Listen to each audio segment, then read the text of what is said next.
The indication is chronic, severe but reducible scapholunate instability. The joint is highly unstable with scope drive-through sign.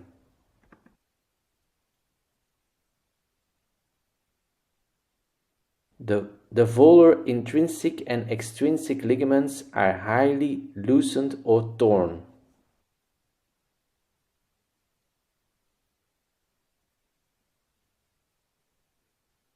The necessary portals for this technique.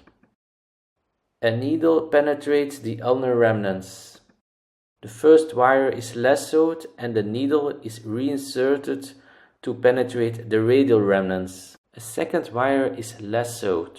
A knot is secured and advanced to sit on the volar SL, piercing radially to the volar SL. Lasso of the thread and piercing only to the volar SL. Lasso of the thread. The knot is secured against the first knot. The needle is inserted ulnarly to the LRL. The needle is inserted radially to the RSCL. Final knot securing after traction release.